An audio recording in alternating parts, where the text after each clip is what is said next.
After my girlfriend of 3 years publicly announced she felt suffocated by me acting like her husband, I told her she was absolutely right.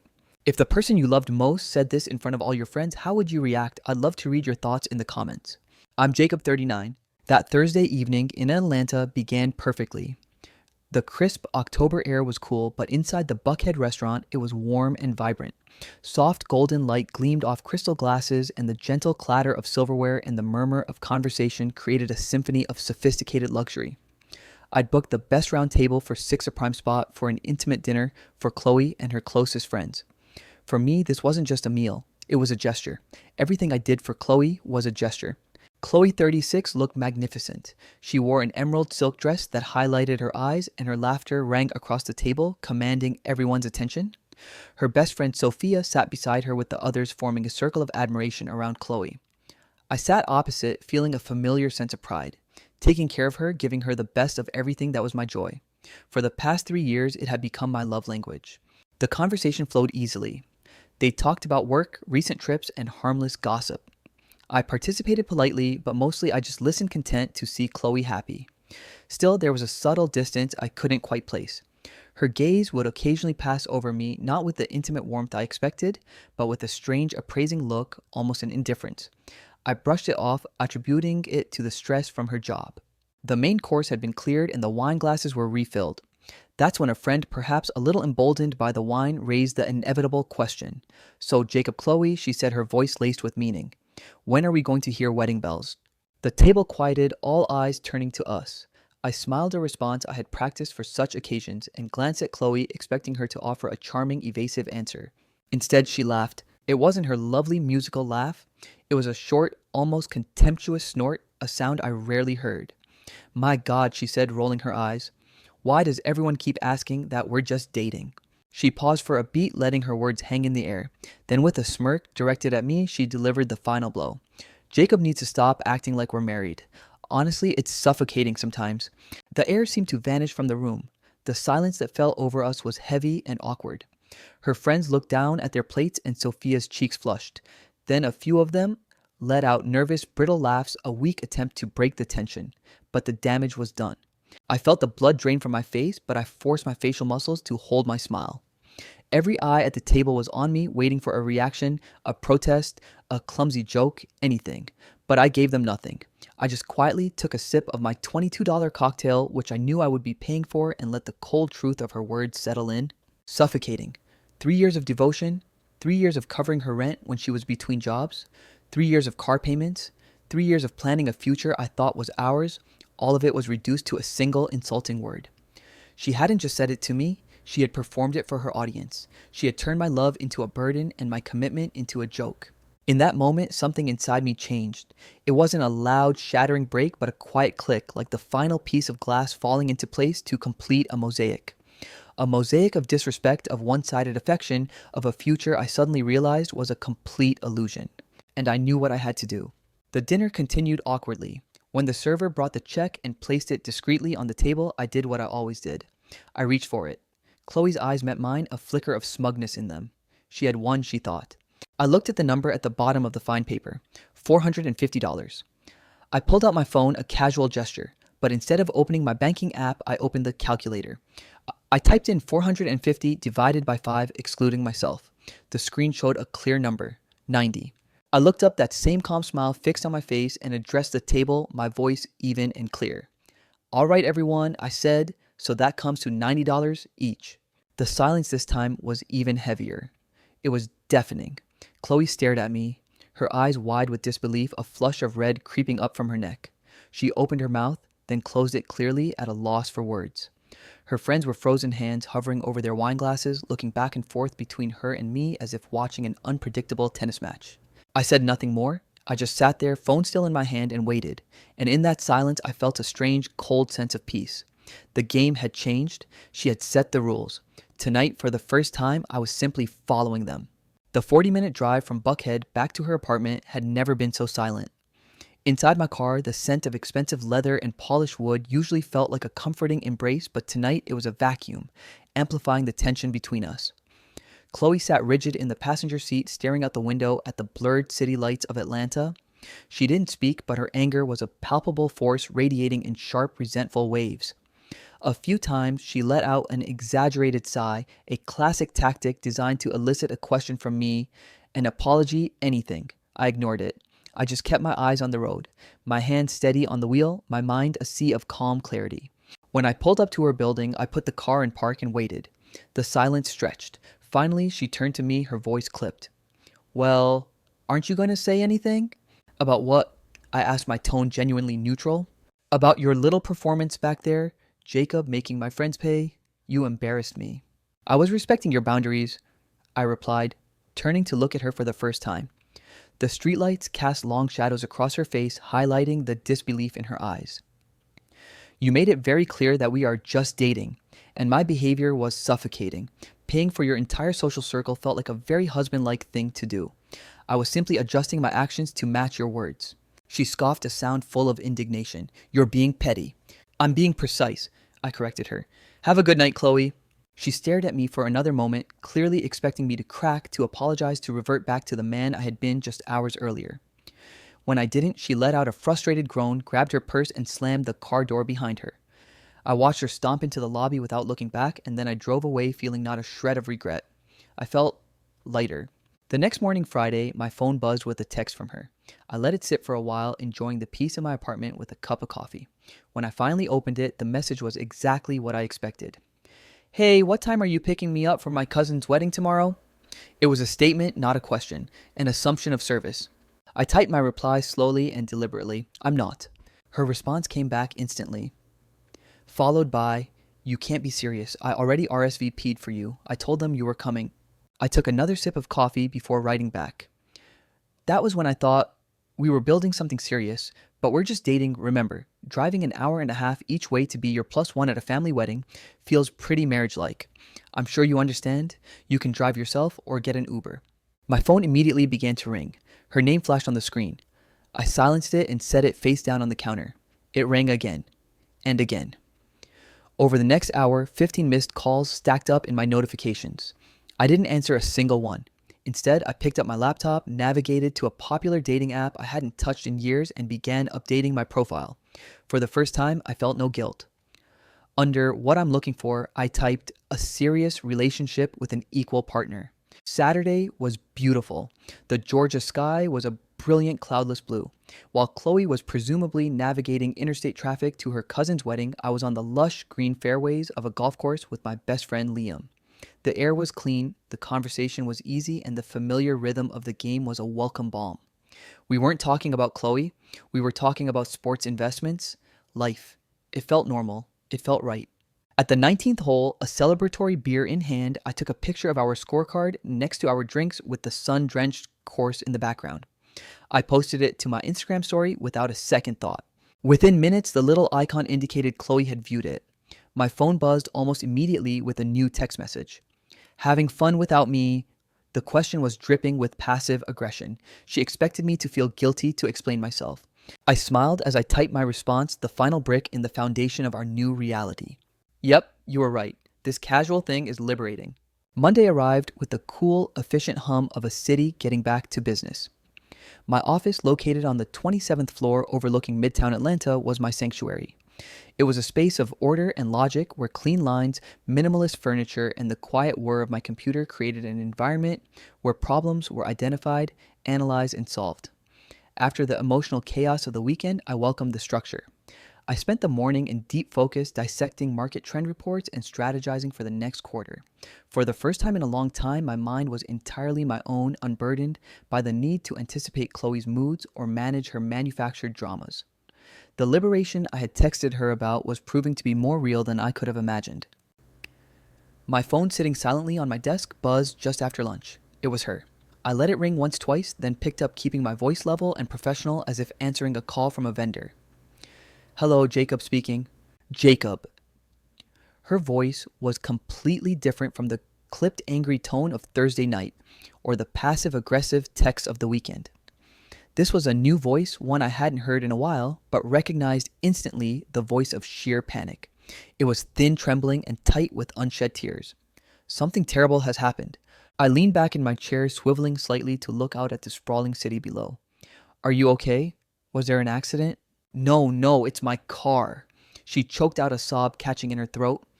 It just stopped in the middle of traffic. I had to get it towed to the dealership and they just called me and she broke off her breath, hitching. I waited patiently.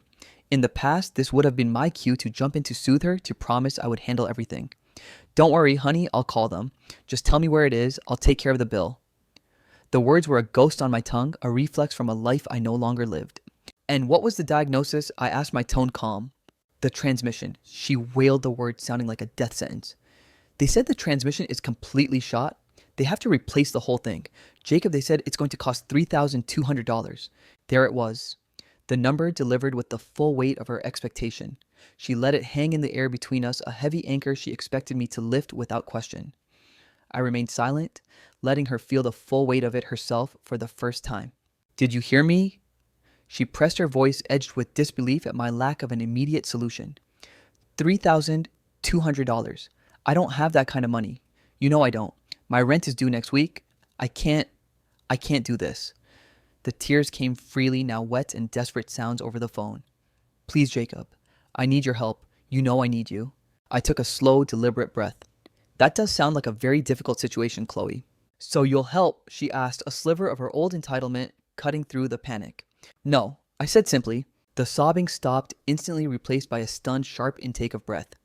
What do you mean? No, I mean, I can't help you with that, I clarified, keeping my voice gentle but firm.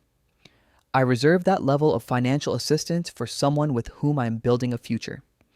As you so clearly stated, you and I are just dating. This is a personal financial emergency, and as a casual dating partner, it's not my place to intervene. I could almost hear the gears grinding in her head as she tried to process my words. This isn't the time for your games, Jacob. This is serious. Are you really going to let me be stranded without a car because of one stupid comment? It wasn't just a comment, Chloe. It was a clarification of our status. I'm honoring that status, I said, and I'm not playing a game. I'm being logical. In the past, I would have transferred the money without a second thought. But that was the husband you found so suffocating. The new casual dating Jacob respects your independence. A harsh, bitter laugh crackled through the phone. My independence. You're punishing me. You're trying to control me with money just because my words hurt your fragile ego.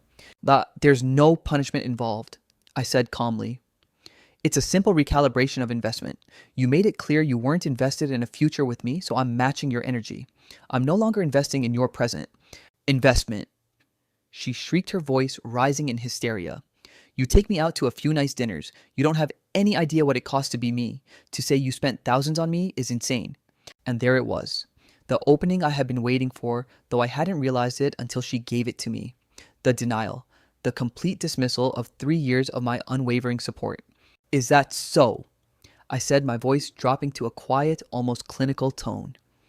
I minimized the stock market report on my screen and clicked on a file pinned to my desktop. It was a simple Excel spreadsheet I had started creating 6 months ago, not out of malice, but out of a growing nagging need to quantify the imbalance I felt. The file was named simply Relationship Expenses. Let's see, I continued as if reading a quarterly report. I'm looking at my records now. Let's start with your recurring monthly bills that I covered. Your phone on my family plan is $85. Let's move on to transportation. I estimate the gasoline for picking you up and dropping you off easily, a 40-minute drive, each way several times a week, comes to about $250 a month. Shall I continue? She was silent, a silence born of shock. Let's talk about discretionary spending. I went on, my voice devoid of emotion as my eyes scanned the columns. Our dates, dinners, concerts, weekend trips averaged a minimum of $800 a month, and that's a conservative estimate. Then there were the gifts, of course. For your last birthday alone, the designer handbag you wanted was over $1,000. I paused, letting the numbers sink in. But the real variable was the category I labeled emergencies and miscellaneous. Last month, it was a $500 vet bill for your cat. The month before, you needed $700 for a security deposit on an apartment you decided you didn't want. And let's not forget the 3 months last year when you were between jobs, during which I covered your $400 car payment in full. That's another $1,200. Right there.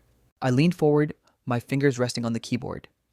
When you add it all up, Chloe, the recurring bills, the dates, the shopping, the emergencies, the monthly average I spent supporting our casual relationship was not $2,000. It was closer to $3,000. The silence on the other end of the line was absolute. It was a vacuum, a black hole where all her arguments, all her tears, and all her manipulations had gone to die. She had built her entire reality on the assumption that my resources were infinite and her access to them was unconditional. I had just presented her with the invoice. "That's the investment I make for a wife, Chloe," I said, softly closing the file. "For a partner. For a future. It's not what I do for someone I'm just dating." I waited. For a scream, for a sob, for an accusation. Nothing came. After what felt like a full minute, I heard a quiet click. She had hung up. I stared at the blank screen of my computer for a long time, the echo of that silence ringing in my ears. There was no triumph, no satisfaction, just the cold, stark clarity of numbers on a spreadsheet, the final accounting of a 3-year-long illusion. When direct emotional appeals and panicked tears failed, Chloe pivoted to a strategy I should have seen coming: a full-scale propaganda war. Having failed to manipulate me in private, she decided to try her case in the court of public opinion, a venue where carefully curated images and vague inspirational quotes often held more weight than cold, hard facts. It happened on a Thursday night, exactly 1 week after the fateful dinner. My phone buzzed with a notification from Instagram, a new post from Chloe. I opened it out of a kind of clinical curiosity. The photo was a masterpiece of curated victimhood. It was a selfie of her looking wistfully out a coffee shop window bathed in soft afternoon light. She looked beautiful, vulnerable, and thoughtful, but it was the caption that was a true work of art. It read, "When you finally realize your worth and stop accepting the bare minimum." I stared at the post, a slow, cold anger building not in my heart but in my mind. The sheer audacity was breathtaking. The bare minimum. After I had just itemized a $3,000 monthly average of my support for her, she had the nerve to frame herself as a neglected party. She wasn't just lying to her followers. She was trying to retroactively rewrite the entire history of our relationship into a narrative that suited her. This wasn't about her feelings, it was about controlling the story. In the past, I would have been wounded. I would have called her, demanding to know how she could be so cruel, so dishonest. But the new Jacob, the one forged in the fire of that public humiliation, didn't feel hurt. He felt strategic. She was playing chess and she had just made a foolish, arrogant move. I typed a comment, my fingers moving with calm precision. "Bare minimum, I have the receipts that say otherwise, but you go off, queen." I hit post and put my phone down. I knew the fallout would be swift. Within an hour, the post was gone, deleted, but not before dozens of our mutual acquaintances had seen my comment. The first ripple had been sent. The next evening, my phone rang. It was Sophia, Chloe's best friend. I answered knowing this was the next phase of the campaign, the deployment of the flying monkeys. "Jacob," she began, her voice a careful blend of sympathy and disapproval. "I think you need to stop. You're really hurting her." "Hello, Sophia," I said calmly. "To what specifically are you referring?" "The comment. And everything else. Chloe is a wreck. She's been crying for days. She loves you and you're going to throw away 3 years over one stupid comment she made at dinner. Let me be clear. I said, my patience wearing thin. She didn't make one stupid comment. She made a public declaration about the nature of our relationship. I am simply behaving in accordance with that declaration. She threw away our relationship when she minimized what we had in front of everyone. I'm just honoring her wishes." "But she loves you," Sophia repeated as if the words themselves were a magic spell. "No," I corrected her. "She loves what I do for her. There's a profound difference. And now that I've stopped doing those things, she's realized what she's lost. That isn't love, Sophia. That's a business arrangement where one party has just declared bankruptcy." She was silent for a moment, clearly unprepared for my logical deconstruction of her friend's motives. She ended the call with a flustered, "You should really think about what you're doing," and hung up. I thought the escalation would end there. I was wrong. Chloe, having failed with her own tears, her friends, and her social media narrative, made a final, desperate, and catastrophic mistake. She contacted my ex-girlfriend Rachel. Rachel and I had dated for 2 years 5 years ago. Our breakup was amicable, a mutual decision born from different life goals. We were still friendly, exchanging the occasional holiday text. She was now happily married, living in another state with twin toddlers. Chloe knew all of this. She knew the well was dry, but she went to it anyway, hoping to find a drop of poison. My phone rang on Saturday afternoon. Rachel's name flashed on the screen, a sight so unexpected it took me a moment to process. "Jacob," she said when I answered, and then she burst out laughing. Not a small chuckle, but a deep rolling laugh of pure, unadulterated disbelief. "I am so sorry to call you out of the blue, but Girlfriend Chloe just messaged me, and you are not going to believe this. My stomach tightened. What did she say? Oh, where to begin? Rachel said, still trying to stifle her giggles. She spun this whole sob story about how you're emotionally and financially manipulating her, and she wanted to know if you had done the same thing to me. She asked me how I dealt with your control issues. I was speechless. The sheer unmitigated gall was stunning. Wait, it gets better, Rachel continued. She actually thought I would side with her. Did she really think I would help her slander you after she basically admitted you were just a wallet to her yee cakes? Wait, what did she write exactly? I'm sending it to you right now, Rachel said. A moment later, my phone buzzed with a screenshot. I opened it and the words seemed to burn on the screen. It was a message from Chloe to Rachel. Chloe, I'm just trying to understand him. He took care of everything financially and now he's using it against me just because I said we weren't married. How did you deal with his control issues? Below it was Rachel's perfect ice-cold response. Rachel control issues Jacob paid for things because he's a generous man who thought he was building a future with you. The only reason I ended things with him was because I wasn't ready for that future and felt guilty taking advantage of his kindness. Sounds like you have no guilt though. Good luck with that. I read the exchange 3 times, a grim sense of validation washing over me. This was it. This was the smoking gun. It wasn't my word against hers anymore. It was her own words typed out in black and white admitting to the entire scheme. She hadn't been looking for advice. She had been trying to recruit an ally for her smear campaign, and in doing so had confessed to the crime. Thank you, Rachel, I said, my voice quiet. You have no idea what this means. Don't mention it, she said warmly. Get rid of her, Jacob. You deserve better. After we hung up, I stared at the screenshot for a long time. This was the final piece of the mosaic, the irrefutable proof. Her propaganda war was over before it had even truly begun, and she had just handed me the weapon of its destruction. I took my own screenshot of the conversation. I circled Chloe's message in red. Then I opened Instagram one last time. I posted it to my story, a temporary 24-hour testament to the truth. And above the image, I wrote a simple caption. When your ex-girlfriend has more respect for you than your current one. It was 11 o'clock on a Sunday night when the banging started on my front door. It wasn't the polite knock of a neighbor or the rhythmic tap of a delivery driver. It was a frantic, insistent pounding, the kind that speaks of urgency and a complete disregard for courtesy. I wasn't startled. In fact, I had been expecting it. I calmly walked to the entryway and glanced at the screen of my smart home security system. There she was, illuminated in the stark infrared night vision. Chloe. Her hair was a mess, her face pale and streaked with what looked like tears, but her eyes were burning with a white-hot fury. This wasn't the arrival of a penitent soul seeking forgiveness. This was the arrival of a cornered animal ready to lash out. The story I had posted had been up for nearly 24 hours. It was about to expire, but its damage was permanent. I took a deep breath, not of apprehension but of resolve. Then I opened the door. She stormed past me without an invitation, her heels clicking sharply against my hardwood floors. She spun around in the middle of my living room, her chest heaving. Take it down, she hissed, her voice a low, dangerous growl. Take it down right now. Hello, Chloe, I said, closing the door quietly behind me. The story expires in about an hour. Nature will take its course. This isn't a joke, Jacob. Everyone has seen it. My coworkers, my family. My mother called me, "You've humiliated me." Have I asked, my voice genuinely curious.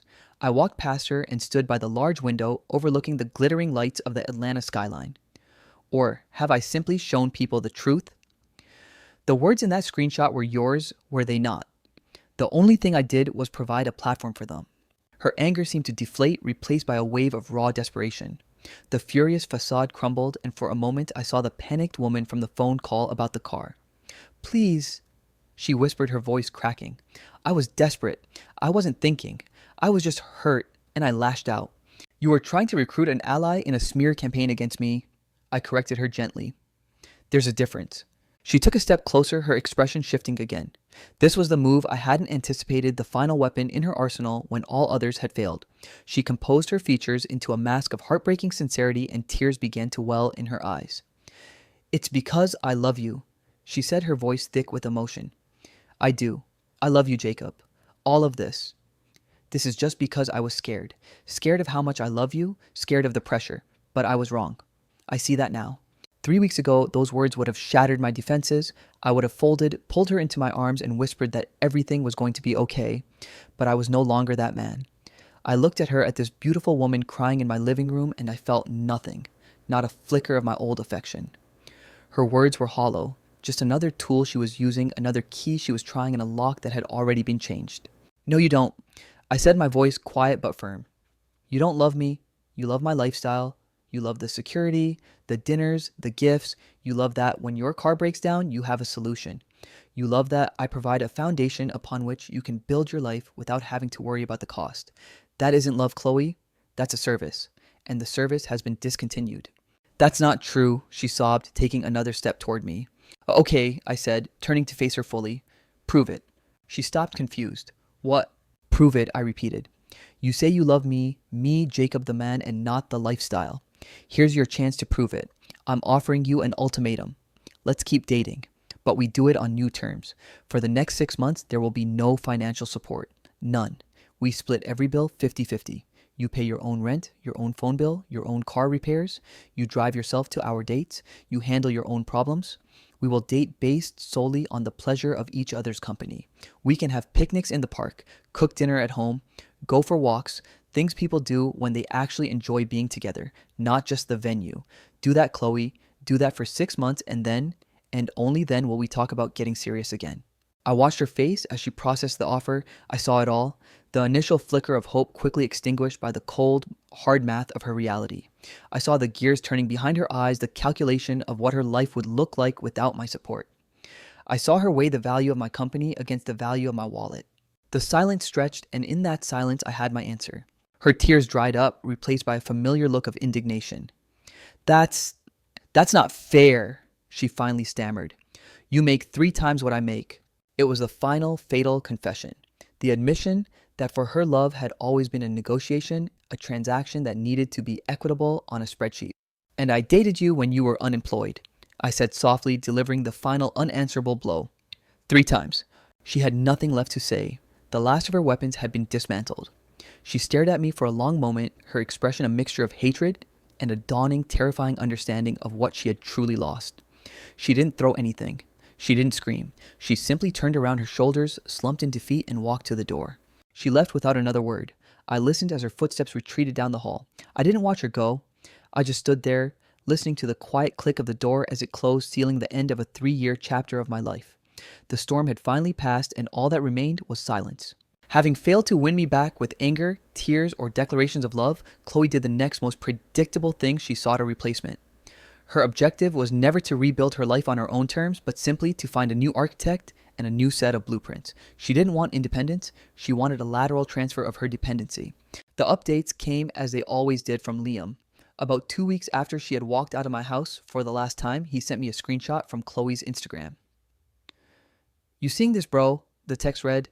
The photo was of Chloe beaming, clinking a champagne flute with a man whose face was all teeth and spray tan. He was wearing a watch that was far too large for his wrist. The caption read, "Finally being treated the way a queen deserves." Meet Preston, Liam explained in a follow-up text. Finance bro, drives a Tesla, has a hair transplant that isn't fooling anyone. She's been posting about him nonstop for a week. I looked at the picture. I saw the strained smile on Chloe's face, the desperate performance of happiness.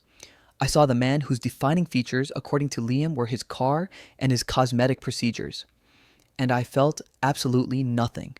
No jealousy, no regret, no anger. Just a profound and weary sense of predictability.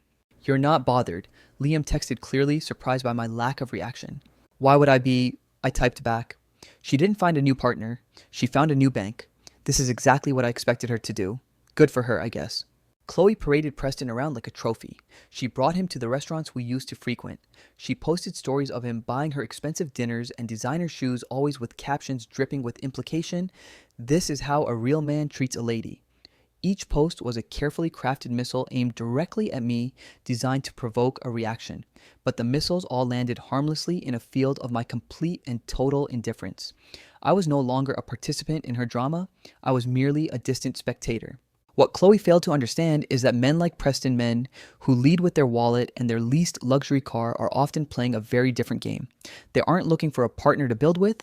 They're looking for an accessory to show off. And accessories are by their very nature interchangeable. The implosion happened 2 weeks into their whirlwind romance.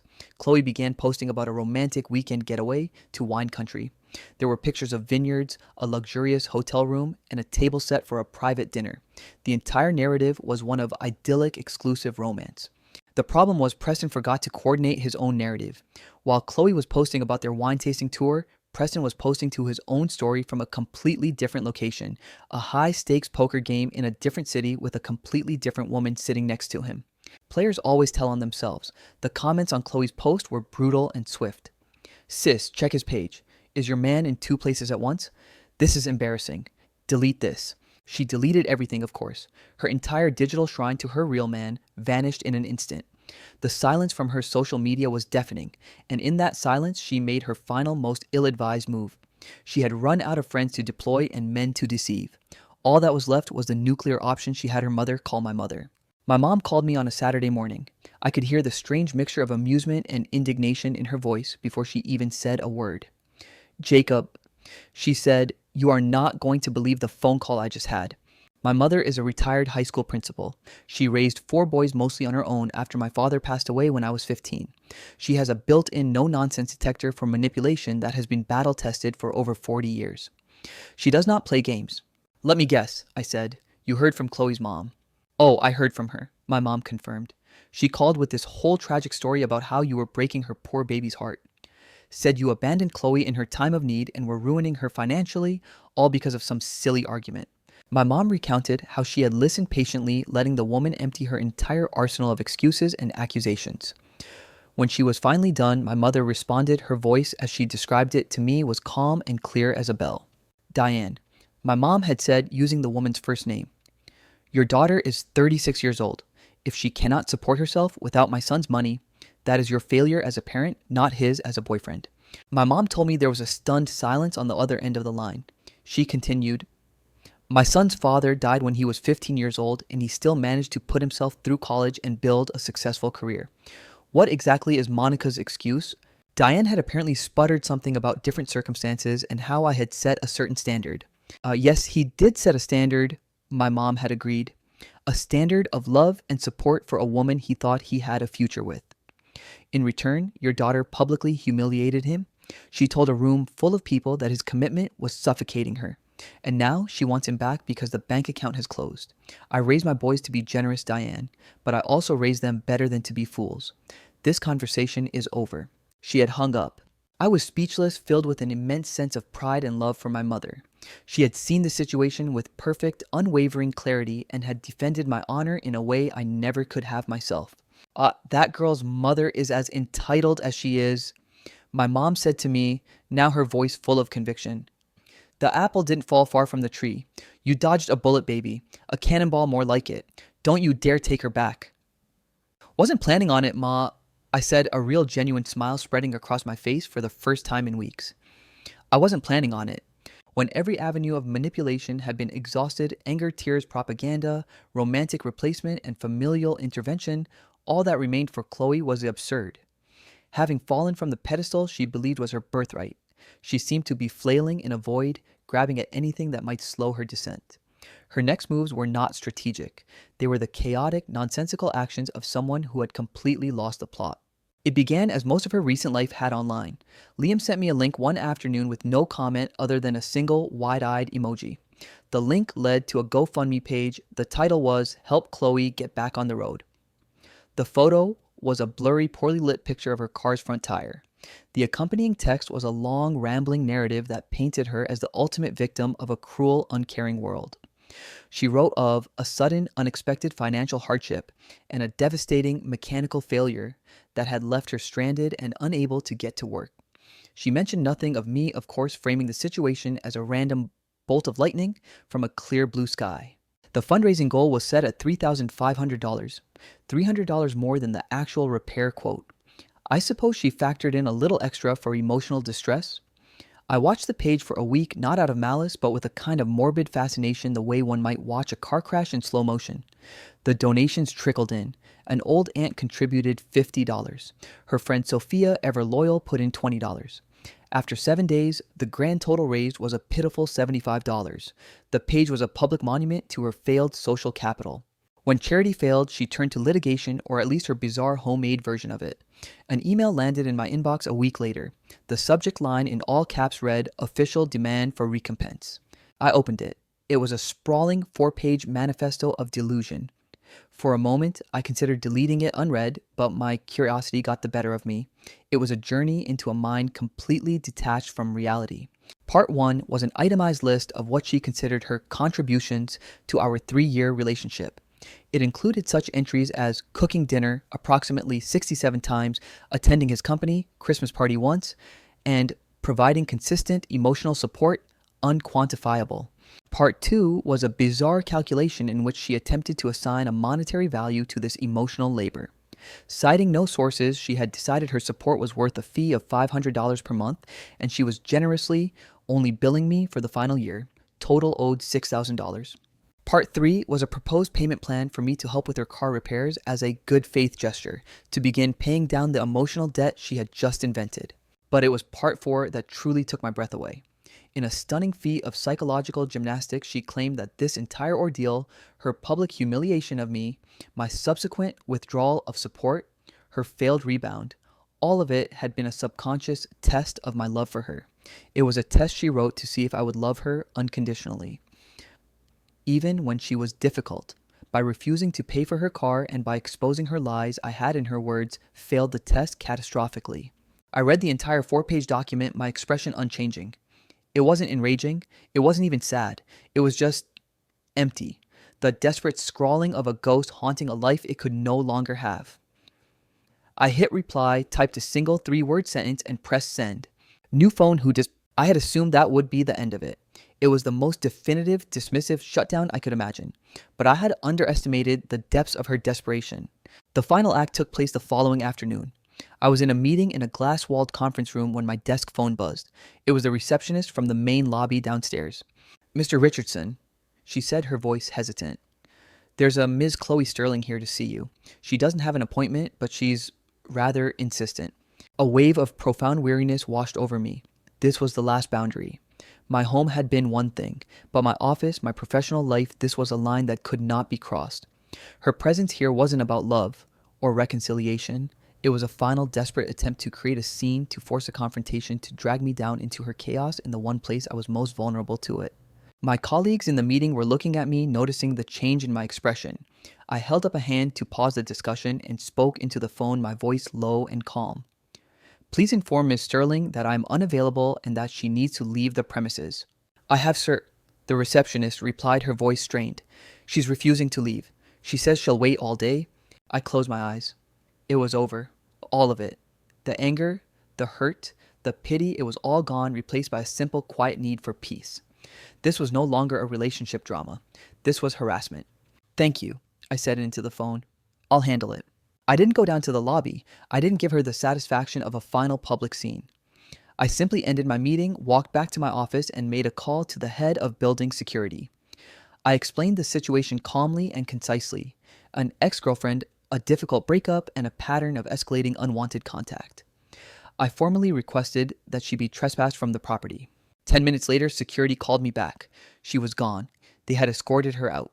They now had her photograph and would ensure she was never allowed on the premises again. My friend Liam had taken to calling the whole situation the Great Reckoning of 2025. As I stood there looking out the window of my silent office, I knew he was right. The reckoning was complete. The last ghost had been exorcised. The last tie had been severed. 6 months later, the balance sheet of my life looked very different. The liabilities of the past had been cleared, and the assets of the present were yielding quiet, steady returns. The chaos of the Great Reckoning was a distant storm now, just a story I sometimes told, a lesson etched in memory but no longer in my heart. From what I heard through the grapevine, Chloe was still living with her mother. Her GoFundMe had been quietly taken down after stalling out at $75. Her social media was a predictable stream of inspirational quotes about knowing your worth and waiting for the right man to come along. She was still waiting. My life, on the other hand, had moved on. Ava and I had started dating a few weeks after the final incident at my office. It had started casually, a shared lunch, then after work drinks that lasted for hours. There was an ease to it, a refreshing lack of pretense. We were two adults meeting in the middle, each carrying our own weight. The difference was apparent in the small things. About a month ago, she called me one morning. Hey, my car battery's dead, she said, a note of simple annoyance in her voice. My old instincts flared for a half second, the urge to say, don't worry, I'll handle it. But before I could speak, she continued, AAA says they'll be there in 20 minutes. Just wanted to let you know I might be a little late for coffee. I met her there anyway, not with a solution, but with a hot latte for her and a coffee for the tow truck driver. It was a simple act of care, not a financial rescue. It felt right. The first time she stayed over at my place, she saw the infamous spreadsheet still saved on my desktop. She pointed at the icon. Is that it? The legendary reckoning file. I laughed and opened it for her. She whistled low as she scanned the columns and totals. Wow, she said, shaking her head. You are basically paying alimony to someone you weren't even married to. Live and learn, I said with a shrug. She grinned at me. For this kind of money, you could have leased a Porsche or, dated someone who actually liked you. Well, I said, pulling her close, I like you and you buy your own damn dinner. Damn right I do, she laughed. My mom adores her. She says Ava has backbone. Last night we were tired after a long week and decided to just order pizza and watch a movie at my place. It was simple, comfortable, and perfect. The bill was $32. We split it 50-50 like we always do. It was an unconscious, effortless transaction between two equal partners. As I was deleting old messages on my phone later that evening, I came across one last text from a random number sent a few months ago. It was from Chloe. I hope you know you ruined my life. I really did love you. I stared at the message for a long time. I didn't feel anger. I didn't feel anything at all, really. I thought about her words about the ruin she felt she was in. And I had a final clarifying thought. I didn't ruin her life. I revealed it. The life she thought she had was built entirely on someone else's foundation. When I removed that foundation, it all collapsed. And that's not my problem anymore. I deleted the message, blocked the number, and went back to the living room where Ava was waiting with a smile. The movie was starting.